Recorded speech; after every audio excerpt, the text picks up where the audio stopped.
ಶ್ರೀ ಗಣೇಶ ಶಾರದಾ ಗುರುಭ್ಯೋ ನಮಃ. ಶ್ರೀ ಸೀತಾರಾಮಚಂದ್ರಾಭ್ಯಾಂ ನಮಃ. ರಾಮಾಯ ರಾಮಭದ್ರಾಯ ರಾಮಚಂದ್ರಾಯ ವೇಧಸೆ ರಘುನಾಥಾಯ ನಾಥಾಯ ಸೀತಾಯ ಪತಯೇ ನಮಃ. ಶ್ರೋತೃಗಳಿಗೆ ವಾಲ್ಮೀಕಿ ರಾಮಾಯಣದ ಅಯೋಧ್ಯಾಕಾಂಡದ 32ನೆಯ ಸರ್ಗಕ್ಕೆ ಸ್ವಾಗತ. ಹಿಂದಿನ ಸರ್ಗದಲ್ಲಿ ಸೀತೆ ಹಾಗೂ ಲಕ್ಷ್ಮಣ ಇಬ್ಬರೂ ಕೂಡ ಶ್ರೀರಾಮನೊಂದಿಗೆ ವನವಾಸಕ್ಕೆ ಹೋಗುವ ಕುರಿತು ದೃಢ ನಿಶ್ಚಯವನ್ನು ಪ್ರಕಟಿಸಿದ್ದರಿಂದ ಕೊನೆಗೂ ರಾಮನು ಅವರಿಬ್ಬರನ್ನು ಕರೆದುಕೊಂಡು ವನವಾಸಕ್ಕೆ ಹೋಗಲು ಒಪ್ಪಿಕೊಳ್ಳುತ್ತಾನೆ. ಅದರಂತೆಯೇ ಲಕ್ಷ್ಮಣನಿಗೆ ದಿವ್ಯಾಸ್ತ್ರಗಳನ್ನು, ತನ್ನ ಧನಸ್ಸು, ಅಕ್ಷಯ ತೂಣೀರವನ್ನು ತರುವಂತೆ ಆಜ್ಞಾಪಿಸಿ ಸೀತೆಗೂ ತಮ್ಮದೆನಿಸಿದ ಎಲ್ಲ ವಸ್ತುಗಳನ್ನು ದಾನ ಮಾಡಿ ವನವಾಸಕ್ಕೆ ಹೋಗಲು ಸಿದ್ಧಳಾಗುವಂತೆ ಆಜ್ಞಾಪಿಸುತ್ತಾನೆ. ತತಃ ಶಾಸನಮಾಜ್ಞಾಯ ಭ್ರಾತುಃ ಪ್ರಿಯಕರಂ ಹಿತಂ ಗತ್ವಾ ಸ ಪ್ರವಿವೇಶಾತು ಸುಯಜ್ಞಸ್ಯ ನಿವೇಶನಂ. ಬಳಿಕ ಲಕ್ಷ್ಮಣನು ಪ್ರಿಯಕರವೂ ಶುಭಕರವೂ ಹಿತಕರವೂ ಆದ ಶ್ರೀರಾಮನ ಆಜ್ಞೆಯನ್ನು ಪಡೆದು ಅಲ್ಲಿಂದ ಹೊರಟು ಶೀಘ್ರವಾಗಿ ಗುರುಪುತ್ರ ಸುಯಜ್ಞರ ಮನೆಯನ್ನು ಪ್ರವೇಶಿಸಿದನು. ತಂ ವಿಪ್ರಮಜ್ಞಗಾರಸ್ಥಂ ವಂದಿತ್ ಲಕ್ಷ್ಮಣೋ ಬ್ರವೀತ್ ಸಖೇಭ್ಯಾಗಶ್ಚ ಪಶ್ಯತ್ವಂ ವೇಶ್ಮ ದುಷ್ಕರಕಾರಿಣಃ. ಆಗ ಸುಯಜ್ಞರು ಯಜ್ಞಶಾಲೆಯಲ್ಲಿ ಕುಳಿತಿದ್ದರು. ಲಕ್ಷ್ಮಣನು ಅವರನ್ನು ವಂದಿಸಿ ಹೇಳಿದನು, ಮಿತ್ರನೇ, ದುಷ್ಕರವಾದ ಕರ್ಮವನ್ನು ಮಾಡುತ್ತಿರುವ ರಾಮನ ಮನೆಗೆ ಆಗಮಿಸಿ ಅವನ ಕಾರ್ಯವನ್ನು ನೋಡು.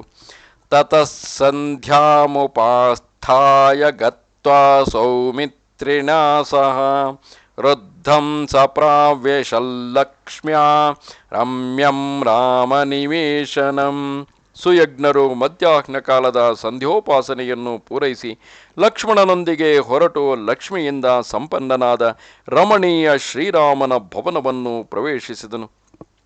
ತಮಾಗತಂ ವೇದವಿದಂ ಪ್ರಾಂಜಲಿಃ ಸೀತಯಾ ಸಹ ಸುಯಜ್ಞಮಭಿಚಕ್ರಾಮ ರಾಘವೋಗ್ನಿಮಿವಾರ್ಚಿತಂ. ಹೋಮಕಾಲದಲ್ಲಿ ಪೂಜಿತ ಅಗ್ನಿಯಂತೆ ತೇಜಸ್ವಿ ವೇದವೇತ್ತರಾದ ಸುಯಜ್ಞರು ಬಂದಿರುವುದನ್ನು ನೋಡಿ ಸೀತಾ ಸಹಿತ ಶ್ರೀರಾಮನು ಕೈಮುಗಿದು ಸ್ವಾಗತಿಸಿದನು. ಜಾತರೂಪಮಯೈರ್ಮುಖ್ಯೈರ್ದಂಗದೈಃ ಕುಂಡಲೈಃ ಶುಭೈಃ ಸಹೇಮಸೂತ್ರೈರ್ಮಣಿಭಿಃ ಕೇಯೂರೈರ್ವಲಯೈರಪಿ ಅನ್ಯೈಶ್ಚ ರತ್ನೈರ್ಬಹುಭಿಃ ಕಾಕುಸ್ತ್ಯ ಪ್ರತ್ಯಪೂಜಯತ್. ಬಳಿಕ ಕಾಕುಸ್ಥ ಶ್ರೀರಾಮನು ಸ್ವರ್ಣಮಯ ಶ್ರೇಷ್ಠ ಭುಜಕೀರ್ತಿಗಳನ್ನು, ಸುಂದರ ಕುಂಡಲಗಳನ್ನು, ಚಿನ್ನದ ಸೂತ್ರದಲ್ಲಿ ಪೋಣಿಸಿದ ಮಣಿಸರಗಳನ್ನು, ಕೇಯೂರ ಕಡಗಗಳನ್ನು ಮತ್ತು ಹೇರಳವಾದ ರತ್ನಗಳನ್ನು ಅರ್ಪಿಸಿ ಅವರನ್ನು ಪೂಜಿಸಿದನು. ಸುಯಜ್ಞಂ ತತದೋವಾಚ ರಾಮಃ ಸೀತಾ ಪ್ರಚೋದಿತಃ ಹಾರಂಚ ಹೇಮಸೂತ್ರಂಚ ಭಾರ್ಯಾಯೈ ಸೌಮ್ಯಹಾರಯ ರಶನಾಂಚಾಥ ಸಾ ಸೀತಾ ದಾತುಮಿಚ್ಛತಿ ತೇ ಸಖೀ. ಸೀತೆಯ ಪ್ರೇರಣೆಯಿಂದ ಶ್ರೀರಾಮನು ಸುಯಜ್ಞನಿಗೆ ಹೇಳಿದನು, ಸೌಮ್ಯ, ನಿಮ್ಮ ಪತ್ನಿಯ ಸಖಿಯಾದ ಸೀತೆಯು ಆಕೆಗೆ ತನ್ನ ಹಾರ, ಸುವರ್ಣ ಸೂತ್ರ, ಒಡ್ಯಾಣಗಳನ್ನು ಕೊಡಲು ಬಯಸುತ್ತಿರುವಳು. ಈ ವಸ್ತುಗಳನ್ನು ನಿಮ್ಮ ಪತ್ನಿಗಾಗಿ ಕೊಂಡು ಹೋಗಿರಿ. ಅಂಗದಾನಿ ಚ ಚಿತ್ರಾಣಿ ಕೇಯೂರಾಣಿ ಶುಭಾನಿ ಚ ಪ್ರಯಚ್ಛತಿ ಸಖೇತುಭ್ಯಂ ಭಾರ್ಯಾಯೈ ಗಚ್ಚತಿ ವನಂ. ಕಾಡಿಗೆ ಹೊರಟಿರುವ ನಿಮ್ಮ ಪತ್ನಿಯ ಸಖಿ ಸೀತೆಯು ನಿಮ್ಮ ಪತ್ನಿಗಾಗಿ ಚಿತ್ರಿತವಾದ ತೋಳ್ಬಂದಿಗಳನ್ನು, ಸುಂದರ ಕೇಯೂರಗಳನ್ನು ಕೊಡಲು ಬಯಸುತ್ತಿರುವಳು. ಪರ್ಯಂಕಮಗ್ರ್ಯಾಸ್ತರಣಂ ನಾನಾರತ್ನ ವಿಭೂಷಿತಂ ತಮಪೀಚ್ಛತಿ ವೈದೇಹಿ ಪ್ರತಿಷ್ಠಾಪಯಿತುಂ ತ್ವಯಿ. ಉತ್ತಮವಾದ ಶಯ್ಯೆಯಿಂದ ಕೂಡಿದ ನಾನಾ ಪ್ರಕಾರದ ರತ್ನಗಳಿಂದ ಭೂಷಿತ ಮಂಚವನ್ನು ವಿದೇಹನಂದಿನಿ ಸೀತೆಯು ನಿಮ್ಮ ಮನೆಗೆ ಕಳಿಸಿಕೊಡಲು ಇಚ್ಛಿಸುತ್ತಿರುವಳು. ನಾಗಶತ್ರುಂಜಯೋ ನಾಮ ಮಾತುಲೋಯಂ ದದೌ ಮಮ ತಂ ತೇ ನಿಷ್ಕಸಹಸ್ರೇಣ ದದಾಮಿ ದ್ವಿಜಪುಂಗಮ. ವಿಪ್ರವರ್ಯ, ನನ್ನ ಮಾವನು ನನಗೆ ಉಡುಗೊರೆಯಾಗಿ ಕೊಟ್ಟ ಶತ್ರುಂಜಯ ಆನೆಯನ್ನು 1,000 ಸುವರ್ಣ ಮುದ್ರೆಗಳೊಂದಿಗೆ ನಿಮಗೆ ಅರ್ಪಿಸುತ್ತಿದ್ದೇನೆ. ಇತ್ಯುಕ್ತ ಸತು ರಾಮೇಣ ಸುಯಜ್ಞ ಪ್ರತಿಗೃಹ್ಯ ತತ್ ರಾಮ ಲಕ್ಷ್ಮಣ ಸೀತಾನಾಂ ಪ್ರಯುಯೋಜಾಶಿಷ ಶಿವಾಃ. ಶ್ರೀರಾಮನು ಹೀಗೆ ಹೇಳಿದಾಗ ಸುಯಜ್ಞನು ಆ ಎಲ್ಲ ವಸ್ತುಗಳನ್ನು ಸ್ವೀಕರಿಸಿ ಶ್ರೀರಾಮ ಲಕ್ಷ್ಮಣ ಮತ್ತು ಸೀತೆಯರಿಗೆ ಶುಭಾಶೀರ್ವಾದಗಳನ್ನು ಕೊಟ್ಟನು. ಅತ ಭ್ರಾತರಮವ್ಯಗ್ರಂ ಪ್ರಿಯಂ ರಾಮ ಪ್ರಿಯಂ ವದಂ ಸೌಮಿತ್ರೀಂ ತಮುವಾಚೇದಂ ಬ್ರಹ್ಮೇವ ತ್ರಿದಶೇಶ್ವರಂ. ಅನಂತರ ಶ್ರೀರಾಮನು ಶಾಂತ ಭಾವದಿಂದ ನಿಂತಿದ್ದ ಪ್ರಿಯ ವಚನಗಳನ್ನಾಡುವ ಪ್ರಿಯ ಸಹೋದರ ಲಕ್ಷ್ಮಣನಲ್ಲಿ ಬ್ರಹ್ಮದೇವರು ಇಂದ್ರನಲ್ಲಿ ಏನೋ ಹೇಳುವಂತೆ ಇಂತು ನುಡಿದನು. ಅಗಸ್ತ್ಯಂ ಕೌಶಿಕಂ ಚೈವ ತಾವುಭೌ ಬ್ರಾಹ್ಮಣೋತ್ತಮೌ ಆರ್ಚಯಾಹೂಯ ಸೌಮಿತ್ರೇ ರತ್ನೈ ಸಸ್ಯಮಿವಾಂಬುಭಿಃ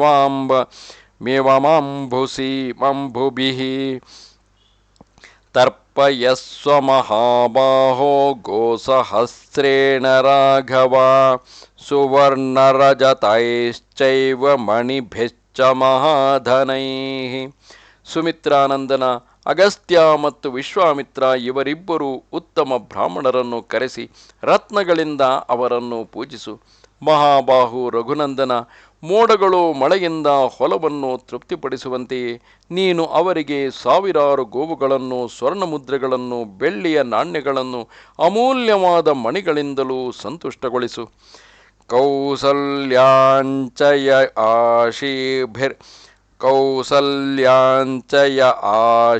ಆಶೀರ್ಭಿರ್ಭಕ್ತಃ ಪರ್ಯುಪತಿಷ್ಠತಿ ಆಚಾರ್ಯಸ್ತೈತ್ತೀರ್ಯಾಣಾಮಭಿರೂಪಶ್ಚ ವೇದವಿತ್ ತಸ್ಯ ಯಾನಂಚ ದಾಸೀಶ್ಚ ಸೌಮಿತ್ರೇ ಸಂಪ್ರದಾಪಯ ಕೌಶೇಯಾನಿ ಚ ವಸ್ತ್ರಾಣಿ ಯಾವತ್ ತುಷ್ಯತಿ ಸದ್ವಿಜಃ. ಲಕ್ಷ್ಮಣ, ಯಜುರ್ವೇದೀಯ ತೈತ್ತೀರಿಯ ಶಾಖೆಯನ್ನು ಅಧ್ಯಯನ ಮಾಡಿರುವ ಆಚಾರ್ಯ ಮತ್ತು ಸಂಪೂರ್ಣ ವೇದ ವಿದ್ವಾಂಸರಾದ ಬ್ರಾಹ್ಮಣರನ್ನು, ದಾನ ಪಡೆಯಲು ಯೋಗ್ಯರಾದ ಬ್ರಾಹ್ಮಣರನ್ನು, ತಾಯಿ ಕೌಸಲ್ಯೆಯ ಕುರಿತು ಭಕ್ತಿ ಭಾವವಿರಿಸಿ ಪ್ರತಿದಿನ ಆಕೆಯ ಬಳಿಗೆ ಹೋಗಿ ಆಶೀರ್ವಾದಗಳನ್ನು ಕೊಡುತ್ತಿರುವವರನ್ನು ಕರೆಸಿ ಅವರಿಗೆ ವಾಹನ, ದಾಸ ದಾಸಿಯರನ್ನು, ರೇಷ್ಮೆ ವಸ್ತ್ರಗಳನ್ನು, ಅವರಿಗೆ ತೃಪ್ತಿಯಾಗುವಷ್ಟು ಧನವನ್ನು ಭಂಡಾರದಿಂದ ಕೊಡಿಸು.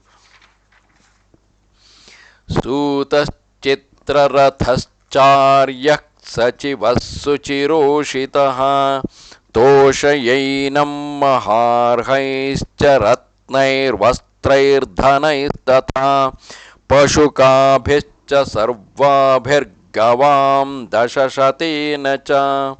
ಸೂತಶ್ರೇಷ್ಠ ಚಿತ್ರರಥ ಎಂಬ ಸಚಿವನಿದ್ದಾನೆ. ಆತನು ದೀರ್ಘಕಾಲದಿಂದ ಇದೇ ರಾಜಕುಲದ ಸೇವೆಯಲ್ಲಿ ಇದ್ದಾನೆ. ಅವನಿಗೂ ನೀನು ಅಮೂಲ್ಯ ರತ್ನ, ವಸ್ತ್ರ, ಧನವನ್ನು ಕೊಟ್ಟು ಸಂತುಷ್ಟಗೊಳಿಸು.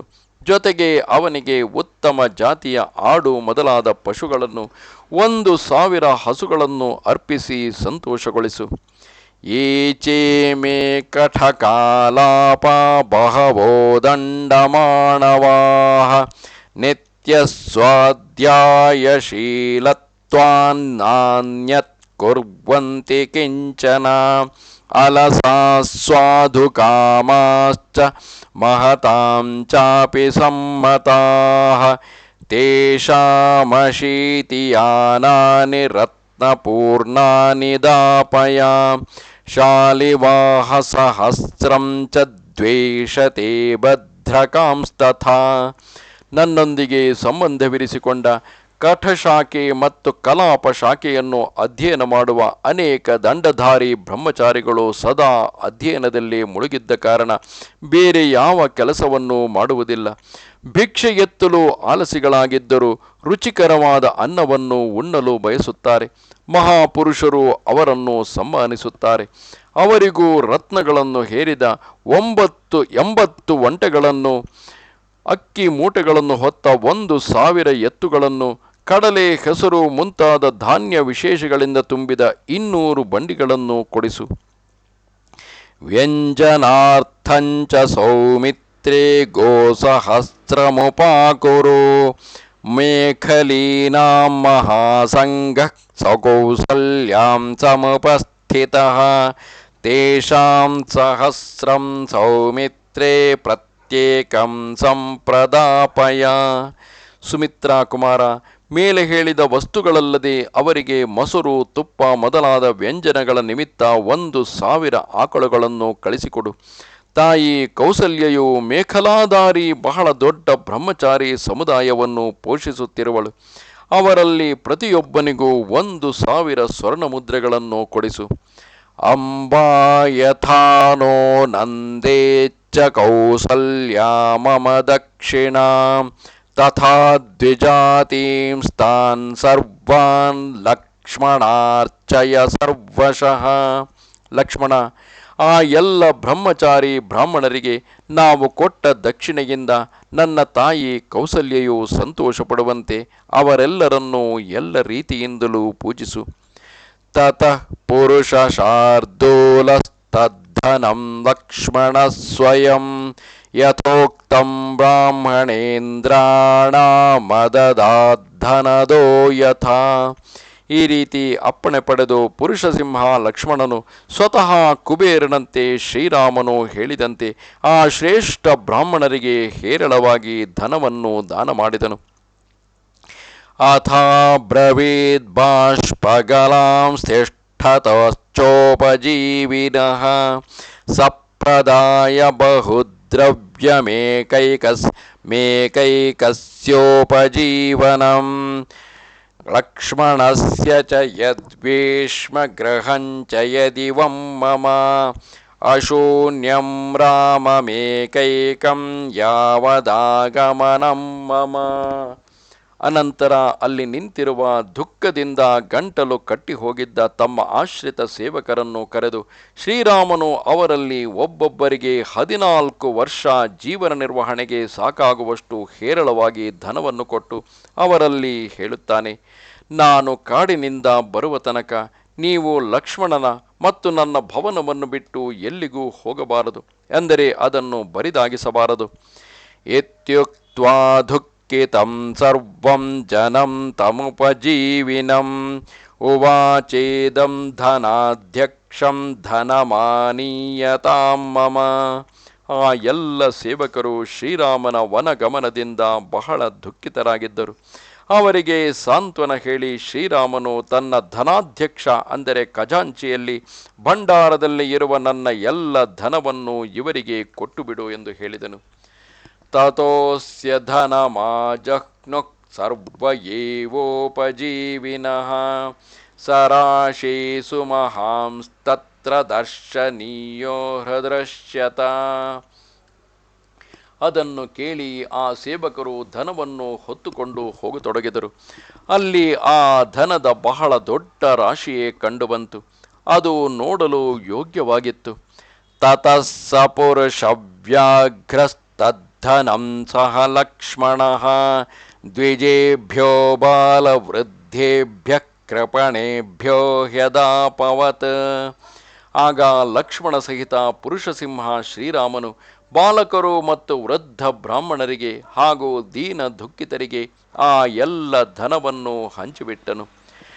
ತತ್ರಾಸೀತ್ ಪಿಂಗಲೋ ಗಾರ್ಗ್ಯಸ್ತ್ರಿಜಟೋ ನಾಮ ವೈದ್ವಿಜಃ ಕ್ಷತವೃತ್ತಿರ್ವನೇ ನಿತ್ಯಂ ಫಾಲಕುದ್ದಾಲಲಾಂಗುಲಿ. ಆ ದಿನಗಳಲ್ಲಿ ಅಯೋಧ್ಯೆಯ ಸಮೀಪದ ವನದಲ್ಲಿ ತ್ರಿಜಟ ಎಂಬ ಗರ್ಗಗೋತ್ರಿಯ ಬ್ರಾಹ್ಮಣನು ಇರುತ್ತಿದ್ದನು. ಅವನ ಬಳಿ ಜೀವನ ನಿರ್ವಾಹದ ಯಾವ ಸಾಧನವೂ ಇರಲಿಲ್ಲ. ಇದಕ್ಕಾಗಿ ಉಪವಾಸಾದಿಗಳಿಂದ ಅವನು ಬಿಳಿಚಿಕೊಂಡಿದ್ದನು. ಅವನು ಸದಾ ಗುದ್ದಲಿ ನೇಗಿಲು ಹಿಡಿದುಕೊಂಡು ಕಾಡಿನಲ್ಲಿ ಫಲಮೂಲದ ಶೋಧದಲ್ಲಿ ಅಲೆಯುತ್ತಿದ್ದನು.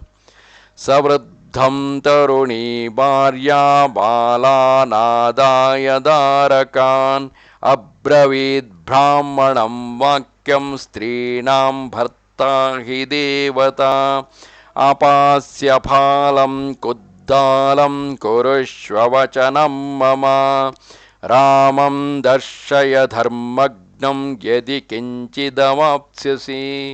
ಅವನು ಮುದುಕನಾಗಿದ್ದ. ಆದರೆ ಅವನ ಪತ್ನಿ ಇನ್ನೂ ತರುಣಿಯಾಗಿದ್ದಳು.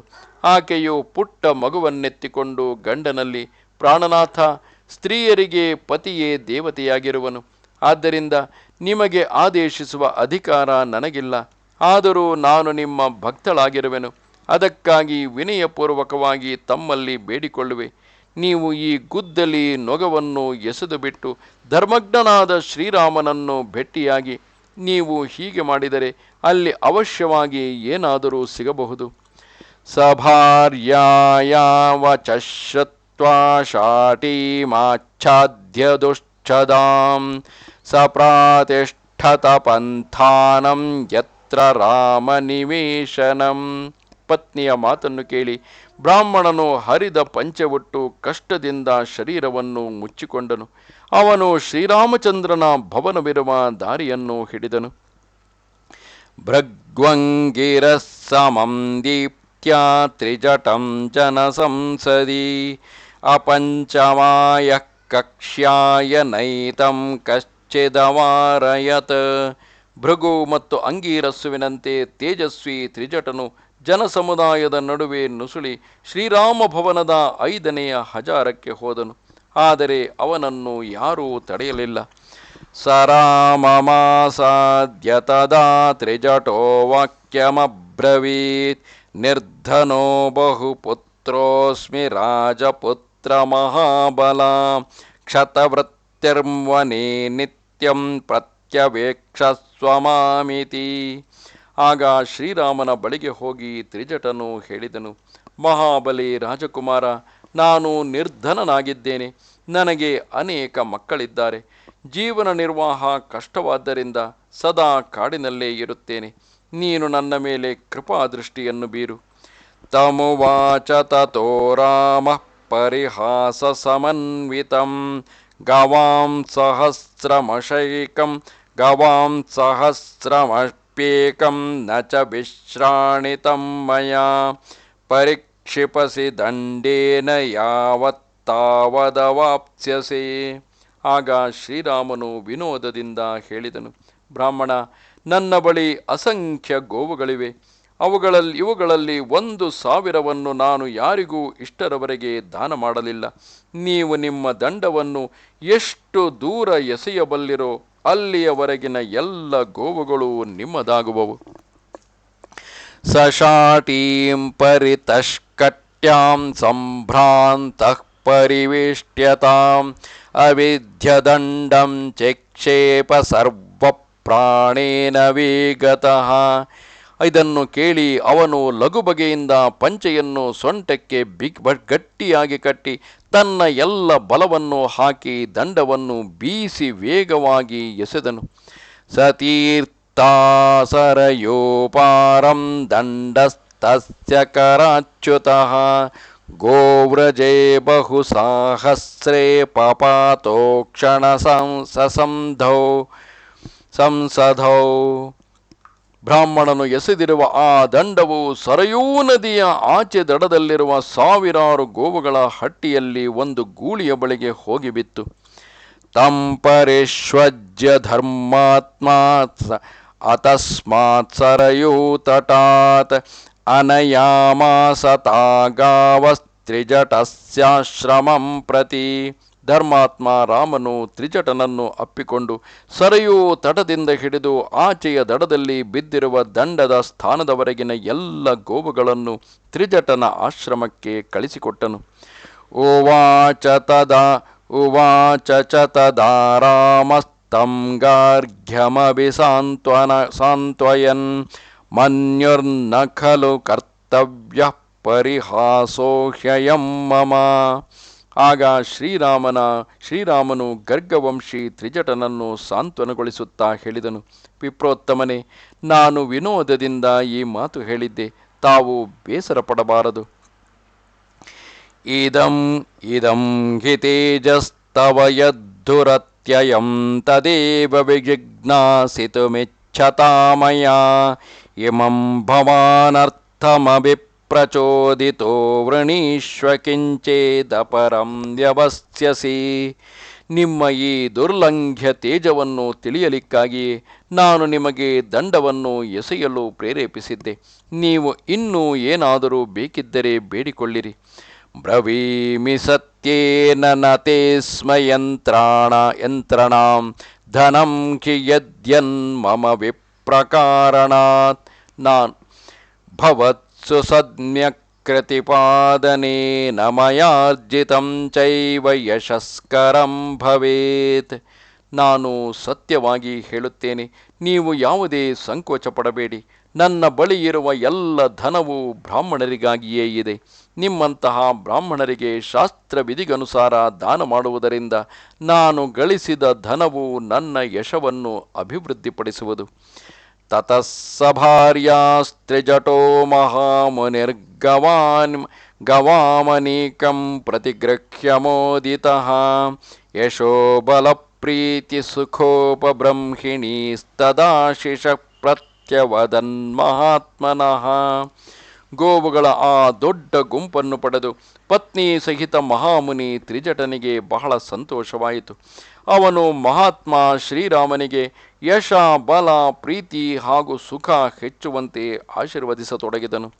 ಸ ಚಾಪಿ ರಾಮ ಪರಿಪೂರ್ಣ ಪೌರುಷೋ ಮಹಾಧನಂ ಧರ್ಮ ಬಲೈರುಪಾರ್ಜಿತಂ ನಿಯೋಜಯಾಮಾಸ ಸುಹೃಜ್ಜನೆ ಚಿರಾತ್ ಯಥಾರ್ಹ ಸಮ್ಮಾನ ವಚಃ ಪ್ರಚೋದಿತಃ. ಅನಂತರ ಪೂರ್ಣ ಪರಾಕ್ರಮಿ ಭಗವಾನ್ ಶ್ರೀರಾಮನು ಧರ್ಮ ಬಲದಿಂದ ಗಳಿಸಿದ ಮಹಾಧನವನ್ನು ಜನರಿಗೆ ಯಥಾಯೋಗ್ಯ ಸಮ್ಮಾನಪೂರ್ವಕ ಮಾತುಗಳಿಂದ ಪ್ರೇರಿತನಾಗಿ ಬಹಳ ಹೊತ್ತು ತನ್ನ ಸುಹೃದರಿಗೆ ಹಂಚುತ್ತಾ ಇದ್ದನು. ದ್ವಿಜಸಹೃದ್ಭೃತ್ಯ ಜನೋಥವಾ ತದಾ ದರಿದ್ರ ಭಿಕ್ಷಾಚರಣಶ್ಚಯೋ ಭವತ್ ನ ತತ್ರ ಕಶ್ಚಿನ್ನ ಬಭೂವ ತರ್ಪಿತೋ ಯಥಾರ್ಹ ಸಮ್ಮಾನನ ದಾನ ಸಂಭ್ರಮೈಃ. ಆಗ ಅಲ್ಲಿ ಶ್ರೀರಾಮನು ಯಥಾಯೋಗ್ಯ ಸಮ್ಮಾನ, ದಾನ, ಆದರ ಸತ್ಕಾರಗಳಿಂದ ತೃಪ್ತನಾಗದೇ ಇರುವ ಯಾವ ಬ್ರಾಹ್ಮಣರು, ಸುಹೃದರು, ಸೇವಕರು, ದರಿದ್ರರು ಅಥವಾ ಭಿಕ್ಷುಕರು ಯಾರೂ ಉಳಿಯಲಿಲ್ಲ. ಇಲ್ಲಿಗೆ ಶ್ರೀ ವಾಲ್ಮೀಕಿ ವಿರಚಿತ ಆರ್ಷ ರಾಮಾಯಣ ಆದಿಕಾವ್ಯದ ಅಯೋಧ್ಯಾಕಾಂಡದಲ್ಲಿ 32ನೆಯ ಸರ್ಗವು ಪೂರ್ಣವಾಯಿತು. ಈ ರೀತಿಯಾಗಿ ಶ್ರೀರಾಮನು ತಾನು ವನಕ್ಕೆ ಹೋಗುವ ಮುನ್ನ ತನ್ನದೆಂದು ಆ ಅರಮನೆಯಲ್ಲಿ ಇದ್ದ ಎಲ್ಲ ವಸ್ತುಗಳನ್ನು ದಾನ ಮಾಡಿಬಿಡುತ್ತಾನೆ. ಈ ಜೀವನವೇ ಅಲ್ಪವಾದದ್ದು. ಯಾವ ಸಂದರ್ಭದಲ್ಲಿ ಈ ಶರೀರವನ್ನೂ ನಾವು ತೊರೆದು ಹೋಗಬೇಕಾಗಿ ಬರುತ್ತದೆಯೋ, ಆದರೆ ಅಲ್ಲಿಯವರೆಗೂ ನಮ್ಮದು ಎಂದೆನಿಸಿದ ಪ್ರತಿಯೊಂದು ಧನವನ್ನು ಹಿಡಿದಿಟ್ಟುಕೊಂಡು ಆ ಎಲ್ಲ ಧನವನ್ನು ಕಾಪಾಡುವುದರಲ್ಲಿಯೇ ನಮ್ಮ ಜೀವನವೆಲ್ಲವೂ ಸವೆದು ಹೋಗುವುದರಿಂದಲೇ ಈ ದೇಹವನ್ನೂ ಕೂಡ ನಮಗೆ ಬಿಡುವುದು ಅತ್ಯಂತ ಕಷ್ಟವಾಗುತ್ತದೆ. ಅಹೋ ಕಷ್ಟವು! ಏಕೆಂದರೆ ಜನಸಾಮಾನ್ಯರಲ್ಲಿ ಯಾರೂ ಕೂಡ ಈ ದೇಹದೊಳಗೆ ನಾನು ಬಂಧಿತನಾಗಿರುವೆ ಎಂಬ ಭಾವವನ್ನು ಈ ಕಾರಣದಿಂದಾಗಿ ಎಂದಿಗೂ ಹೊಂದುವುದೇ ಇಲ್ಲ. ಈ ಬಂಧನದಿಂದ ಭಗವಂತನು ನನಗೆ ಮುಕ್ತಿಯನ್ನು ಕೊಡುವನು, ಅದನ್ನೇ ಸಾವು ಎಂದೆನ್ನುತ್ತಾರೆ ಎಂಬ ಅರಿವು ಎಲ್ಲಿಯೂ ಉಂಟಾಗುವುದೇ ಇಲ್ಲ. ನಮಸ್ತೆ ಶಾರದಾ ದೇವಿ ಕಾಶ್ಮೀರ ಪುರವಾಸಿನಿ ತ್ವಾಮಹಂ ಪ್ರಾರ್ಥಯೇ ನಿತ್ಯಂ ವಿದ್ಯಾದಾನಂಚ ದೇಹಿಮೆ. ನಮಸ್ಕಾರ.